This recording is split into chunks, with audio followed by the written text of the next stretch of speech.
Good evening to all of you. Can all of you at the back hear me properly? Okay. So, thank you for having me here. It's a great pleasure. I also didn't expect to see a hall with so many faces.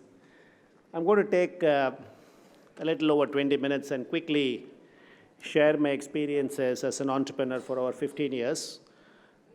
What I'm going to do is I just have a few slides. They're essentially made up of some of my experiences of starting up, and it's something that I do regularly, share these experiences with students at various colleges.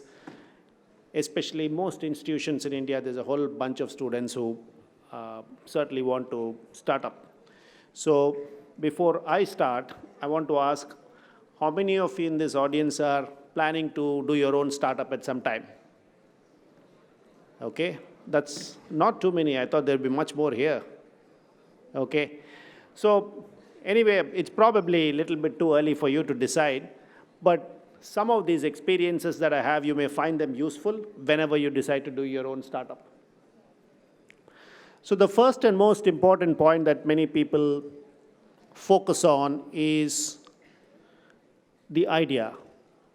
A lot of entrepreneurs that I meet, a lot of aspiring entrepreneurs typically come to me and said, we've got this big idea. Now the idea in itself sometimes is interesting, sometimes is exciting, but the fact of the matter is, and this is an important thing you must realize, is basically an idea is worthless. The reason an idea is worthless is because in itself it doesn't do anything. I was at a leading B school last weekend speaking to a very similar gathering, and somebody asked me, should he do a startup today or should he wait for a very radical idea? My advice to him, and it's same to anybody else, is that forget a radical idea. The reason you should never wait for any radical idea is a very simple logic. You should safely assume that there are no more radical ideas left till the next one comes around. But what you can't do is focus on the idea, because in itself, it's of no value. What you should be focusing on is to see, can you solve a problem?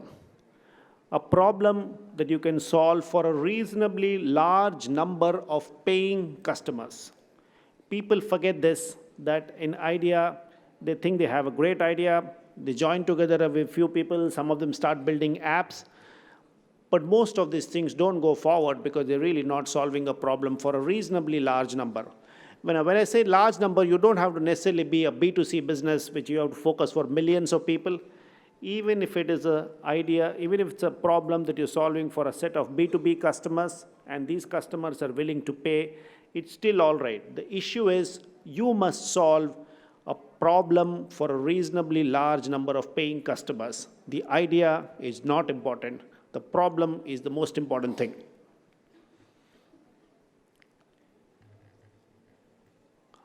Once you have a solution to a problem, you have a problem and you found a solution, the only way to evaluate whether your business or your venture is really going forward or likely to do well is to evaluate this on a simple test. And it's a test that I call it the BFC test, which is the better, faster, cheaper. It doesn't matter what your new venture is. It could be a satellite launching system. It could be a small tea shop. It could be a processing plant. It could be an automobile manufacturing company, or it could be anything else.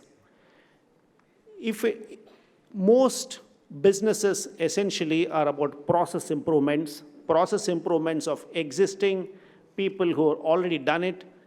You are launching a new way of solving the same problem.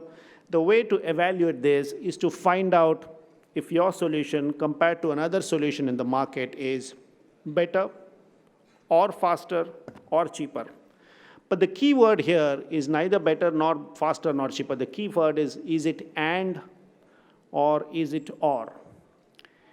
If your solution is better or faster or cheaper, and you're ticking any one of the three boxes, then it's not as hot. But the most most aggressive, the hottest startup that you can think of essentially do process improvements which are better and faster and cheaper at the same time. And if you can do that at a reasonably large scale, then I think you are a very hot startup. So one of the examples that I talk about in this is, which is the hottest startup in the world in the last 5 years? Can any of you name? Reasonably large scale. Tesla has still not reached large scale. Tesla. Yeah. Yeah, I mean, somebody said housing. So let's take Uber, which is obviously an extremely hot startup. What they have done really is, if you think hard enough as to what they have done, they have simply done what people in America have been doing for hundreds of years, which is to pick up the phone and call a cab. There's really no difference. Now, you may call it innovation, you may call it technology, but at a fundamental level, they're using the phone to call a cab, which people have been doing for 100 years. But what they do it better, they do it faster, and they do it cheaper, and they do all of it at the same time at reasonably large scale. And that's the essence of a startup. The more boxes you tick, the hotter your startup is. If you tick all three, which is a very rare combination, then you're on to something seriously big.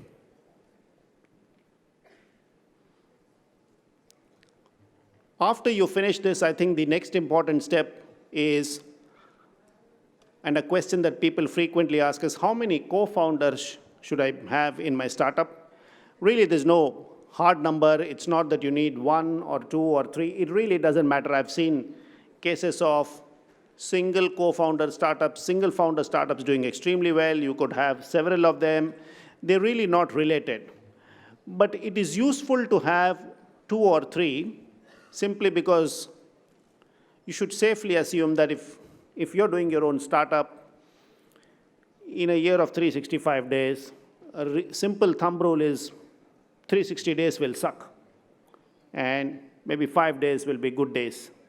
And when you go through such difficult periods, it's always better to have somebody to talk to, somebody to share thoughts with. So a couple of co-founders is useful. What is more important, and this is a mistake that many entrepreneurs make, is they go and pick anybody as a co-founder. In fact, there are some strange services that people come up with saying, contact us and we'll help you find your co-founder. I think you should never approach those services. I mean, they're a complete waste of time. I think you should make sure that a co-founder, if you have one, is somebody with whom you already have a past. The past could be a BITS hostel, or somebody else in the college with whom you worked. It could be a schoolmate. It could be a friend with whom you spent several years. It could be somebody you played with. It could be a colleague in an organization you worked with. It could be a competitor. It could be a client that you have serviced. But you need to make sure that the person who's your co-founder already has an existing past with you. Otherwise, it's just a waste of time, and you'll spend more time dealing with the partner. The other important thing you must also make sure is that if you have more than one, if you have 2, 3 co-founders, make sure that they bring different complementary skills. And the last and most important point when you're hiring for your own startup is to make sure that the people that you hire are essentially smarter than you. The reason is, if they are not, then the entire burden of making sure that your company is moving forward is on you. As the entrepreneur, as the founder, you are carrying the burden of moving the ball forward. And it's not a burden that is very light. In fact, it's an extremely heavy burden to carry. So the best way of making sure that after you have the base thing has been launched and you put together your first leadership team, always try and make sure that the first key employees are people who are smarter than you. This is an extremely difficult thing to achieve, but probably determines the success of your startup.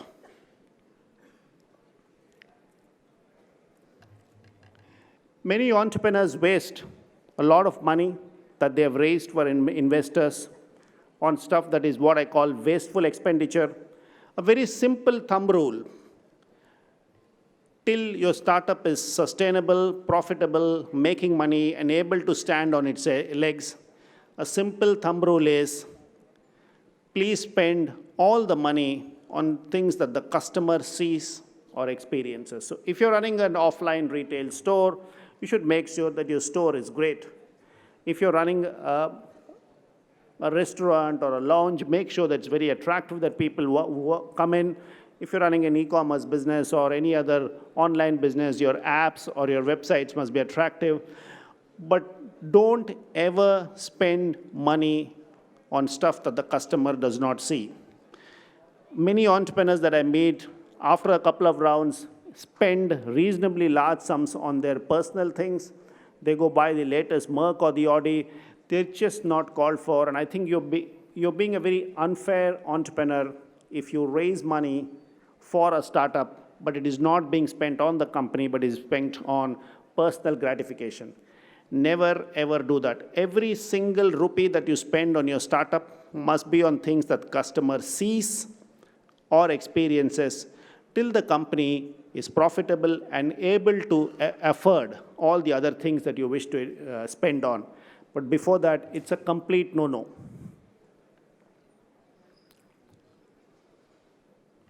This is probably the most important part of doing your own startup. It's also probably the most boring part, which is to do the business plan. A lot of people, a lot of entrepreneurs come to me and say, is it important? Why are we making this business plan? The key thing that you have to realize is, as the entrepreneur and the founder of your business, whatever is the plan, it's all there in your mind. It's there in great sharp detail. And if it is not, making a business plan allows you to get the detail out. Nobody else can do a business plan as good as you can, simply because you're the person who conceived the whole thing.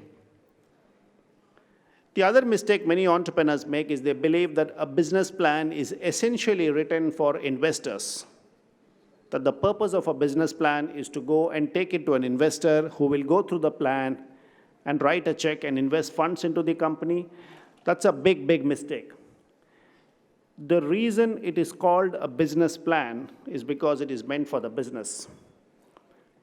If it was meant for an investor, people would have called it the investor plan. So make sure that even if it is a boring part, you have to do it in great detail.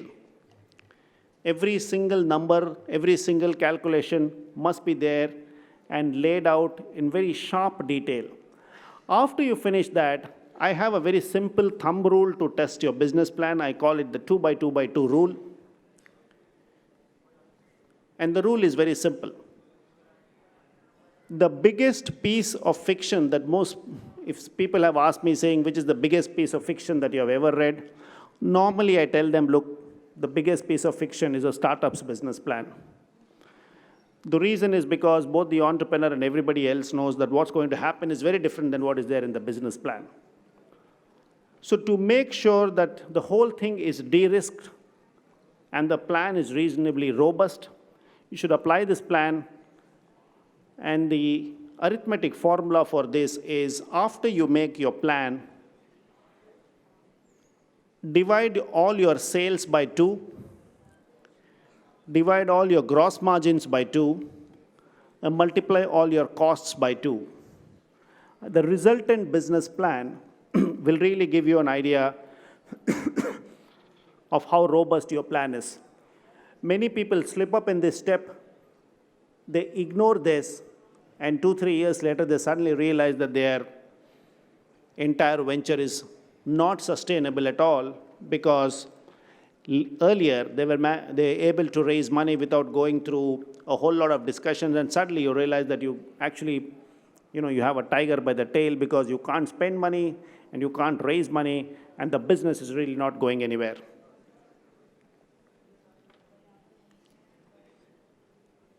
Over the last few years, I think the biggest fad for startups is to raise money. I think the purpose of a business has been confused. If you're going to do your own startup, never ever forget that the purpose, a business has no right being called a business if it does not make money. The purpose of a business is to make money and not raise money. Don't evaluate the success of your venture or anybody's venture, but the amount of funds raised. What you need to do is to find out the amount of money that the company raised. Many entrepreneurs, inspired by wrong role models, reading the wrong things in the press, believe that the purpose of a business, your startup, is to be valued high by raising money. It's not true at all. It just takes a long time for people to realize that they were on the wrong path. For any of you aspiring to do your own startup, if I have one piece of advice for all of you, just make sure that your business makes money. Now, it may take some time. It could take 1 year, 2 years, 3 years, 4 years, but it can't be an endless way to make money.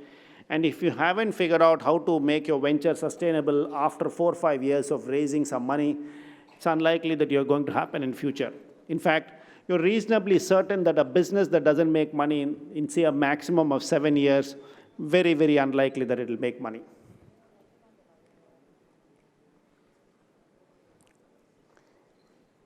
Two extremely popular buzzwords in the startup ecosystem is pivot and fail fast.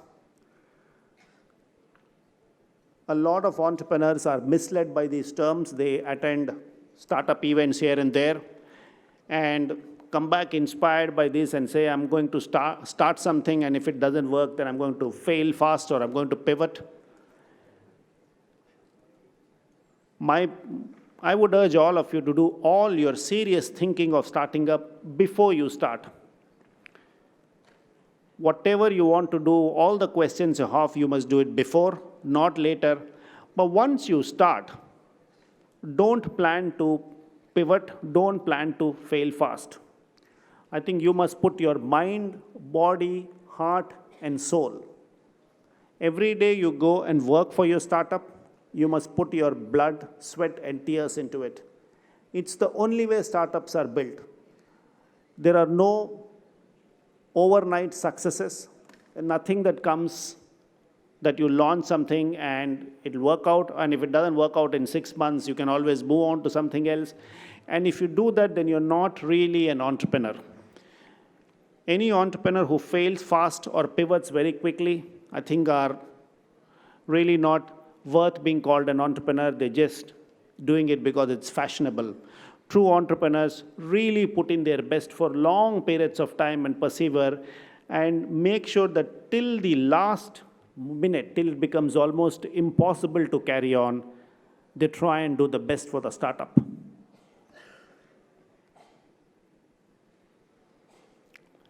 A key question that people ask me is, who is an entrepreneur? Is it possible to define an entrepreneur?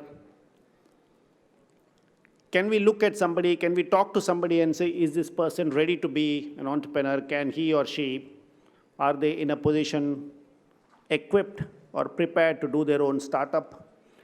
And there are many ways. There are many ways of figuring out whether you are ready to do your own startup. Obviously, you need to work hard, you need to be smart, you need to be sincere, you need to be honest, you need to hire some nice people, you need to do a whole lot of stuff. But I have a very simple test that I do. I tell entrepreneurs that if you want to do your own startup, you must go and stand in front of a mirror at home and ask yourself whether you're a brave person. Typically, the mirror will say yes, because all of us want to feel that we are brave. The next question you must ask is, am I a stupid person? And it's a hard question to ask because many times we don't necessarily want to find the answer out. But the reality is an entrepreneur is somebody who's brave and stupid at the same time. Because if you're just brave, all it does, it gives you the courage to go fight your battles. But you need to be stupid to get into a battle of that size. Most entrepreneurs get into a war or a battle with resources that are limited, with hands that are tied behind their back. And why would anybody leave the comfort or security of a job and start doing all these stupid things? So, unless you are a brave and stupid at the same time, you really are not ready. You could just be brave but not stupid. I think you're not good enough. And if you're just stupid and not brave, you probably launch, but you'll find out very quickly that you were not ready to start up. You have to ask yourself extremely hard questions. Am I brave and stupid at the same time? And if the answer is no, then you're probably better off to work somewhere else and not necessarily look at starting on your own. Beyond all of this, I think the unfortunate reality is that more than 95, maybe 96, 97, 98 out of 100 startups, the businesses will fail. The businesses will fail not because you did all the wrong things, but because the success or failure of a venture is dependent on a whole lot of things that you don't control.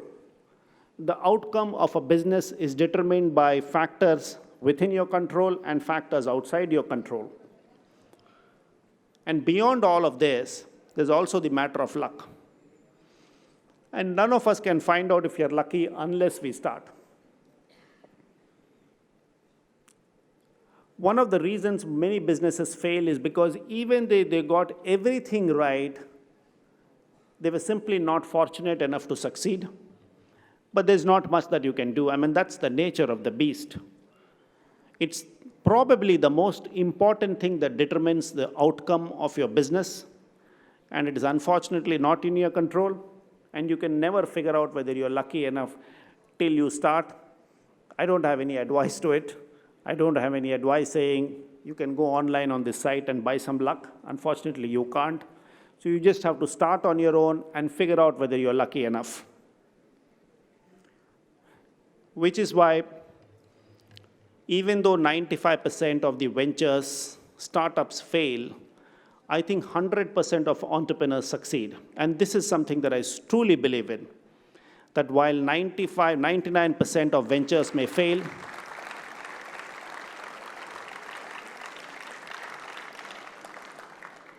99% of ventures may fail, 100% of entrepreneurs succeed, because the success of an entrepreneur is not determined by the outcome of a business, but it is determined by the fact that they manage to throw away the risk, they de-risk everything, they decided in their mind they're going to cross the Rubicon and start up. The act of starting up is the biggest success that an entrepreneur can ever achieve. What happens to the business, we don't know. So for any of you that wish to start up, make sure that you succeed by starting up. You will still go on and figuring out what happens to the business. If all of you in this room start up, the unfortunate reality is most of these businesses will close down. But all of you will succeed by starting up.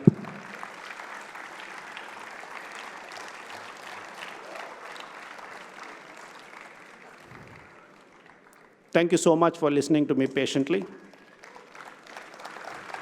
Bye. We'll be taking a few questions right now. We have a few mics in the audience. So if you want to ask a question, just raise your hand. We'll come to you and you can speak. Yep. Yeah, any questions you have on startups or anything else, feel free to ask. Just put some lights on so that we can see.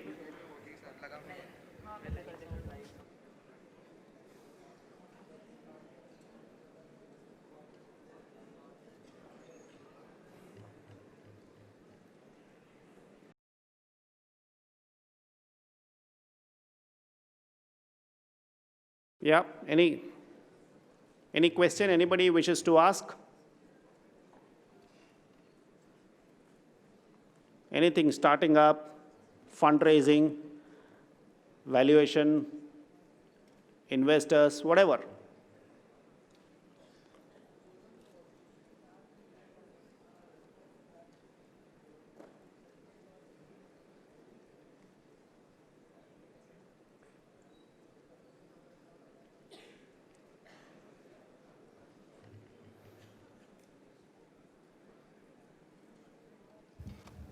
So, do you really think that you should acquire the skill set? Like, suppose you're starting something in e-commerce venture as such. Do you really think that it's more sensible to acquire the skill sets, all the skill sets which are needed in like building the website, the whole back end, front end, and things like that, or do you think that it's better to outsource the work? I think irrespective of the business that you're starting up, you have to write down a list of skills and assets that you need for the success of the business, and then make two parts of the list. The first part is a list of skills that you think are very strategic to the business, and the second is a list of things that are not very strategic but are operational. You should certainly make sure that you own the strategic skills. But if it's just an operational detail, so for example, since you said e-commerce, I'll respond to that. In the case of e-commerce, perhaps the most important skill would be, the customer data is a skill is an asset that you can't outsource. And merchandising and retailing, which is the essence of the business, you cannot outsource. Everything else you can outsource if you wish. I mean, technology is not important. Most people think that technology is the most important thing in an e-commerce company. Actually, it's not at all. So the fact of the matter is anything that can be a hygiene factor, you must outsource. So should I hire 10,000 people to have my own delivery? Not required. You could outsource the delivery to somebody else, because you should be able to differentiate between what a customer wants. A customer wants a product to be delivered on time, but they don't care who delivers it, right? So make two lists: things that are very strategic, those you keep; things that are just operational detail, outsource it. And there must be more operational than strategic. You can't have a business that have 20 strategic things and 4 operational. It means you just got it all wrong. Did I answer that question? Thanks.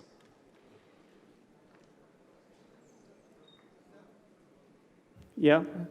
I like to ask, I like to see the companies like Facebook, which is a social networking platform, but then after a few years, Google released Google Plus. But we don't see many people using Google Plus. Rather, Facebook is still the brand value as it was launched that day. So maybe Google Plus is cheaper, faster, and better. But where do you think they have failed? Well, I think they failed because they're neither cheaper nor faster nor better. Because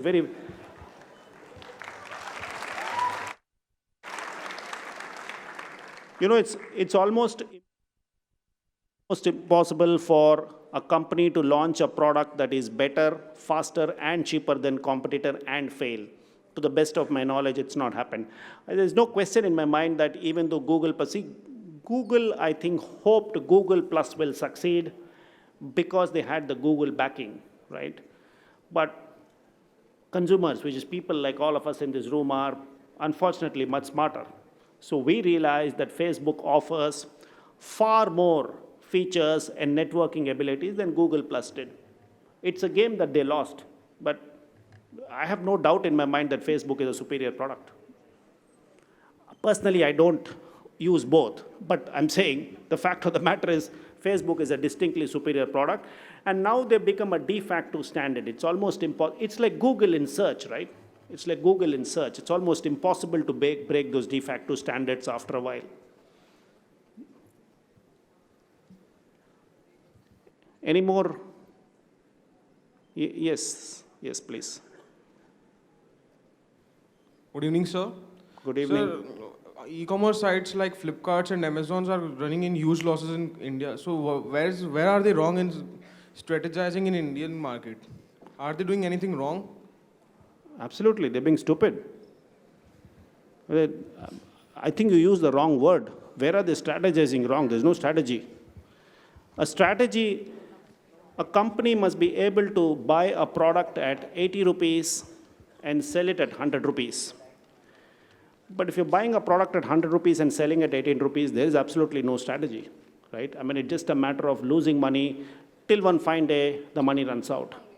So it's just a matter of who runs out of money faster. And that's a very dangerous game to play because the outcome of the business is never determined by how well you do what you're doing, but how long your money lasts. I think there's no strategy. Yeah, you want to do.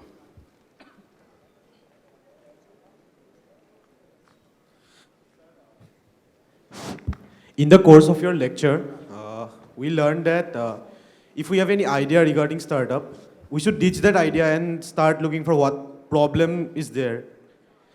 But so there is a company, Apple.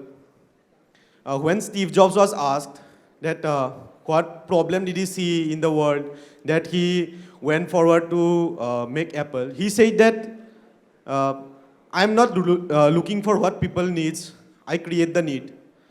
So there was no problem in the world like we needed costly technologies or something like that, but he went forward and created the need for the people, and the rest is history. So how was he able to defy such a orthodox rule in startup? So one is, it's not true that there was no problem being solved. I think the point that he made, essentially what he said, is that the reason I go do what I do on my own is I don't believe customers know what they want. And the reason he said it is because he felt that sometimes customers are not able to define the problem. But even if you take the most successful Apple product, let's say the iPhone, right? The iPhone became successful not because it was another phone, because there were enough good phones at that time, notably Nokias and Blackberries of the world. But I think it made the fundamental problem of using a phone. See, all of us used phones at that time, but the act of using a phone which had keys and pressing them was a problem. But as customers, we were never able to define the problem simply because who do we go and define the problem to? I mean, the whole world was using the phone. We were all using Blackberries. We were all using Nokias. We were pressing the buttons. And we all felt that it was very cumbersome, irritating to do it. It was a problem. But because collectively we never went and stated, it's not as if the problem didn't exist. The problem existed. I think the smart thing he did is to realize that here is a problem that if solved can bring a lot more people to use the phone conveniently. So there was a problem being solved. It is just that he didn't wait for a customer to do it. There's another very nice book that any of you who are interested in starting up should read. There's this guy called Peter Thiel. Any of you heard of Peter Thiel here? I'm sure you heard. Okay. So he's written a very nice book called 0 to 1. You should pick that up. And one of the things that he talks about is saying, what is the problem that customers are not telling you? The point that he makes is a problem that a customer tells you largely is a problem that is visible. And certainly we need to solve it. But because it is a problem that is visible and people can understand it, the impact of that solution perhaps is not very high. However, there are a whole lot of problems that continue to exist in front of consumers that they are not able to tell you. Solving those essentially has very large impact.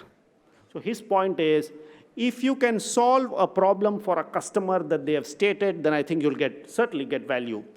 If you can locate problems that definitely exist, but customers are not able to tell you and you solve it, the impact of those solutions are significantly higher.